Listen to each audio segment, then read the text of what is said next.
nom c'est Idriss Diène. Donc je parle au nom du collectif des quartiers traditionnels de Joal. Donc on est lié en point de presse justement pour vraiment contrer une action qui est en train d'être menée sur ce site. C'est un lotissement, nous dit-on. Et vous voyez le site comment il est. C'est un site qui est non habitable, inondable, mais aussi qui ne respecte pas les normes requises. Vous voyez, on est à proximité de la STEP, centre d'épuration des eaux usées de Joal. Et aussi, nous avons ici une décharge d'ordures. Donc, tous ces faits réunis nous donnent raison que ce site-là n'est pas habitable et personne ne doit vraiment y loger. Et nous avons interpellé l'autorité en question, l'autorité municipale, le maire en question. Et nous avons aussi saisi les autorités administratives, en l'occurrence le préfet, et tous les services comme l'environnement, l'ONAS, pour que ça soit une alerte. Parce qu'en réalité, il y a des normes préétablies pour une habitation normale. Aujourd'hui, si nous nous référons dans le plan d'aménagement territorial, on ne doit plus ériger des sites pareils comme zone d'habitation. Ensuite, il y a un autre problème, un problème de fond. Vous voyez, ces rizières-là, comme ils le disent, je vais vous donner après leur lettre réponse et la nôtre, pour la correspondance qu'on leur avait envoyée. Et ça appartenait à nos grands-parents et à nos parents. Et ce site servait vraiment d'activité risicole. C'est des rizières, vous le constatez comme ça. En cette période, vous voyez, tout est sous l'eau, sous les eaux. Donc c'est des rizières. Ils n'ont pas consulté donc, les ayants droit, c'est-à-dire les quartiers traditionnels. On n'a pas été consulté.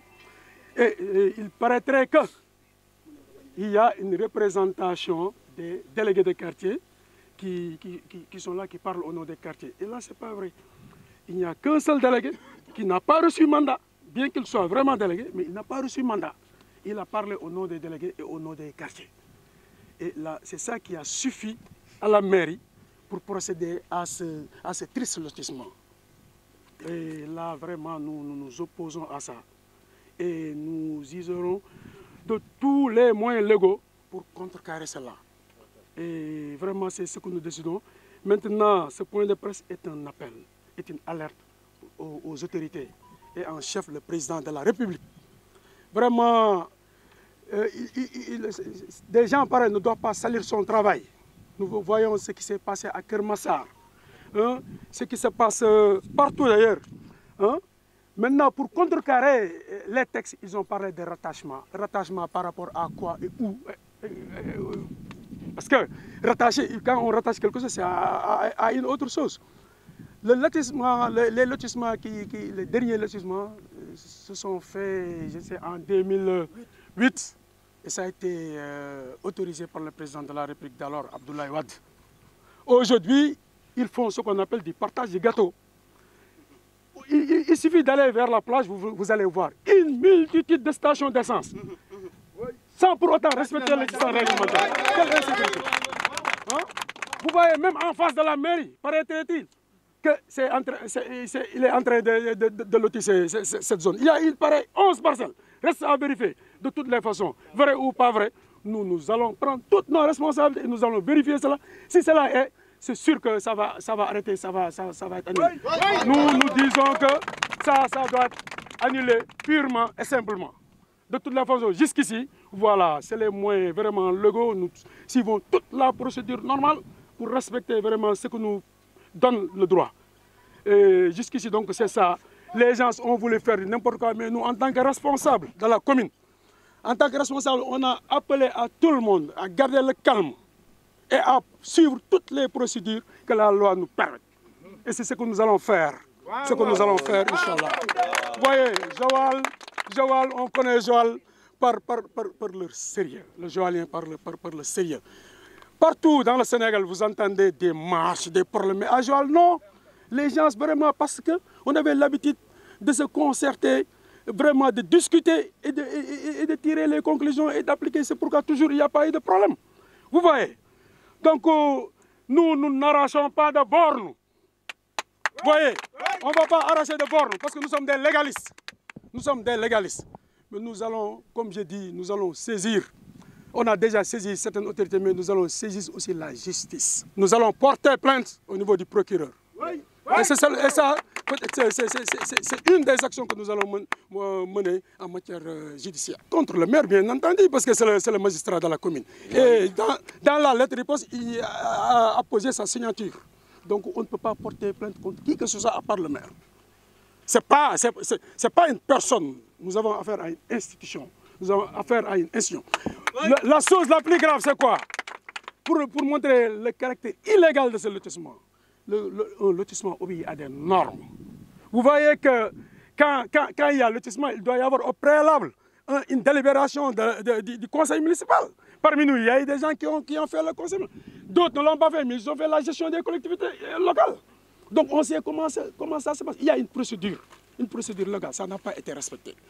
Cependant, on nous dit que sur les 56 conseillers, il y a 53 qui ont adressé une demande et ont obtenu donc des parcelles. Ça c'est leur affaire. Ça ne nous engage pas. Mais nous, ce qui est légal, c'est qu'il doit y avoir les conditions requises pour pouvoir prendre une zone et y implanter des habitations. L'autre élément, c'est qu'il faut que le conseil municipal délibère. Mais il faut aussi l'avis technique des techniciens. Je me demande quel technicien peut vraiment avoir le cœur de valider ce que les gens veulent faire ça. Ce n'est pas l'urbanisme, je sais très bien. Ça ne peut pas l'être. Et le ministère de l'Environnement, le ministère de l'Assainissement, qui sont saisis, j'espère qu'ils ne vont pas tarder à réagir par rapport à ça.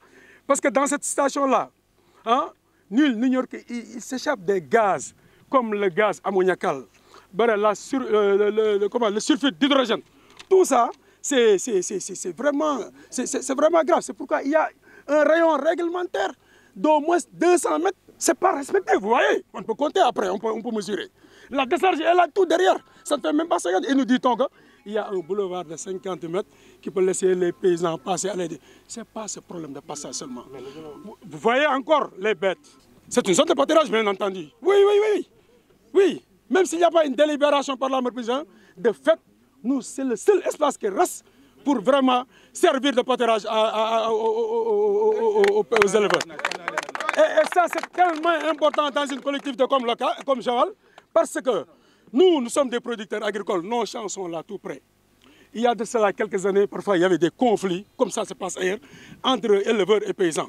Mais nous, vraiment, par la grâce de Dieu, on a pu gérer cela, parce que maintenant, c'est des agriculteurs qui sont là. Tant qu'il n'y a pas le phénomène de la transhumance, les éleveurs qui sont à Joal ne nous créent pas de problème.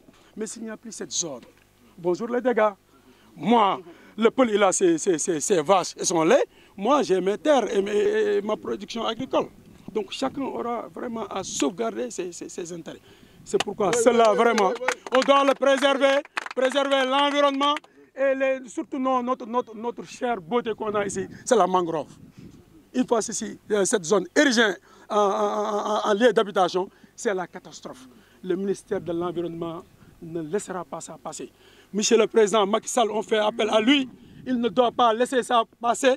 Tout le monde doit être au courant de ce qui se passe. Et nous, debout comme ensemble, nous allons lutter contre ça.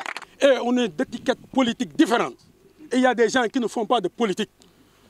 Actuellement, si quelqu'un est responsable politique et il est joalien, s'il fait de la politique, il est libre de le faire. Mais dans cette lutte, on fait appel à tout le monde. Mais personne n'est derrière nous. On est au même niveau parce que nous avons les mêmes intérêts. D'ailleurs, en matière de finances, parce que tout ce que nous faisons là, c'est de l'argent qui le fait. Mais on s'est cotisé et la liste est là avec le chargé de l'administration. Vous pouvez vérifier de toutes les façons. Mais nous, on est à l'aise par rapport à ça de toutes les façons. Qu'il est temps de me le faire. Bon, écoutez, vous savez, nous laissons la chose évoluer et nous l'apprécierons. Parce que moi, je suis porte-parole, je me tiens à ce qui m'a été demandé de dire. Maintenant, l'Assemblée générale des 4 quartiers sauront vraiment au moment opportun la décision à prendre. Bon, il y a Melenyem, Ndiong, Mourdjoukham et Ndoubab. Ça, c'est les quartiers traditionnels des gens. Mais non, je pense que le maire, il doit assurer la sécurité des populations. Le maire vraiment doit faire de sorte que la paix règne dans ce village qui est dans la ville de Joal. Parce que nous les 4 quartiers-là, même si nous sommes dans une commune urbaine, ces 4 quartiers-là, c'est un village, conçu un village. Les 4 quartiers. Donc ça, c'est un patrimoine qui nous appartient. Donc on ne doit pas l'utiliser sans notre aval. Donc moi je dis que ils sont en train de faire une occupation illégale même. Ça, c'est l'Assemblée générale qui l'appréciera. Nous avons un plan d'action, mais par rapport aux dates exactes, je n'aimerais pas m'avancer dans ce siège.